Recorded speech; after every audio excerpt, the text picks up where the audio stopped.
పశ్చిమ బెంగాల్లో హిందువులపై జరిగిన దాడులను ఖండిస్తూ విశ్వ హిందూ పరిషత్ ఆధ్వర్యంలో కాకినాడ జిల్లా పరిషత్ సెంటర్ నుంచి కలెక్టరేట్ వరకు ర్యాలీ నిర్వహించారు. ఈ సందర్భంగా విశ్వ హిందూ పరిషత్ నాయకులు బికిన రాజు మాట్లాడుతూ పశ్చిమ బెంగాల్లో హిందువులపై జరుగుతున్న దాడులను అరికట్టే విధంగా ఆ రాష్ట్రంలో రాష్ట్రపతి పాలన విధించాలని డిమాండ్ చేశారు. అన్ని మతాల ప్రజలు స్వేచ్ఛగా జీవించే హక్కు ఈ దేశంలో ఉందని, అటువంటిది కేవలం హిందువులపై దాడులు అరికట్టడంలో అక్కడి ప్రభుత్వం పూర్తిగా విఫలమైందని ఆరోపించారు.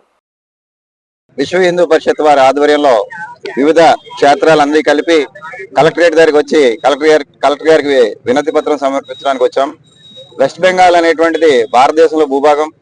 వెస్ట్ బెంగాల్లో హిందువులు, ముస్లింలు మరియు అన్ని మతాల వారు చాలా కలిసిమెలిసి ఉండేవారు.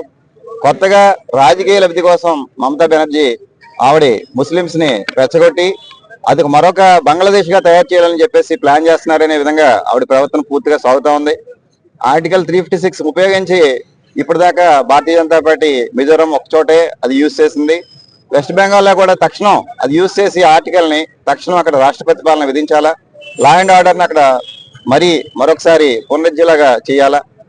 అక్కడ ఉన్నటువంటి హిందువులందరికీ కూడా భరోసా ఇస్తున్నాం. మీ ద్వారా భారతదేశం చాలా పెద్దది. భారతదేశంలో చాలా మెజారిటీ ఆఫ్ ది పీపుల్ అందరూ కూడా హిందూసే. ఇక్కడ తడికి చెప్పుళ్ళకి భయపడేటువంటి అవకాశం లేదు. వెస్ట్ బెంగాల్లో మమతా బెనర్జీ గారికి ఇదే హెచ్చరిక. తక్షణం ఈ విధమైనటువంటి హిందువులకు రక్షణ చేయకపోతే గనక ఆవిడ ఎలాగా ఇంటికి వెళ్ళిపోతారు, రాష్ట్రపతి పాలన వస్తుంది. అక్కడ తర్వాత వచ్చేటువంటి పరిణామాలకు కూడా ఆవిడే కారకులుగా ఉంటారని చెప్పేసి ఈ విధంగా తెలియజేస్తూ సెలవు తీసుకుంటున్నారు. ఇప్పుడు మొన్న పశ్చిమ బెంగాల్లో హిందువుల మీద ఘోరంగా దాడులు జరిగాయి.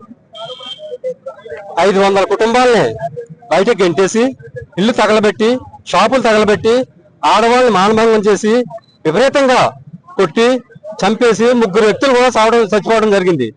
ఇది మెజార్టీగా ఉన్న హిందూ దేశంలో మైనార్టీలో అయిన వాళ్ళు దాడులు చేయటం ఎంత అవివేకమో, మనం చేతకాని వాళ్ళమా ఏమిటో అర్థం కావట్లేదు. ఈ ప్రభుత్వాలు ఏం చేస్తున్నాయి, ఎలా స్పందించాలి? హిందువులందరూ ఏకతాటిపైకి రావాలి. 1947లో కాశ్మీర్లో హిందువులు పారిపోయారు. 1947లో పాకిస్తాన్ నుంచి పారిపోయారు. 90లో కాశ్మీర్ నుంచి పారిపోయారు. 24లో మణిపూర్ నుంచి పారిపోయారు. పశ్చిమ బెంగాల్ నుంచి పారిపోయారు. ఇప్పుడు పశ్చిమ బెంగాల్, మన బెంగాల్ ఈ వరుసగా దాడులు హిందువుల మీద జరుగుతున్నాయి. మెజార్టీగా ఉండి హిందువులు ఏమి చేయలేకపోతున్నారైనా ఒక్కసారి హిందువులు విజృంభించారంటే ఈ దుష్ట శక్తులన్నీ ఏమైపోతాయో ఒకసారి చూసుకోండి. హిందువులు సంయమాన్ని పాటిస్తున్నారు.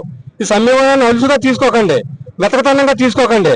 ప్రభుత్వం మమతా బెనర్జీ అనే పాటకి ముస్లింలను రెచ్చగొట్టి హిందువుల మీద దాడులు చేయించడం వరుసగా జరుగుతుంది. బంగ్లాదేశ్ నుంచి వచ్చిన రోహింగ్యా ముస్లింలని మీటింగ్ పెట్టి మరీ దాడులు చేయించింది ఆవిడ. హిందువుల మీద దాడులు చేయండి, వాళ్ళని తరిమేయండి. మనం ఇక్కడ వక్ఫ్ బోర్డులు పరిపాలన సాగిద్దాం, వక్ఫ్ ఆస్తులను రక్షించుకుందామని వాళ్ళందరినీ ఉసుగొల్పి మమతా బెనర్జీ అనే రాక్షసి అక్కడ రాక్షస పాలన చేస్తుంది. వెంటనే ఆ రాక్షస పాలన నుంచి విముక్తి కలిగించాలి హిందువులకి. రాష్ట్రపతి పాలన విధించి పశ్చిమ బెంగాల్లో హిందువులకు ఊరట కల్పించాలి. దీని నిమిత్తం విశ్వ హిందూ పరిషత్తు దేశమంతా ఈ రోజు ధర్నాలు నిర్వహించి ప్రతి జిల్లా కార్యాలయంలోని కూడా కలెక్టర్ కార్యాలయంలో నిరసన తెలియజేస్తూ కలెక్టర్ గారు రాష్ట్రపతి ద్వారా మెమోరాండం సమర్పించడం జరుగుతుంది.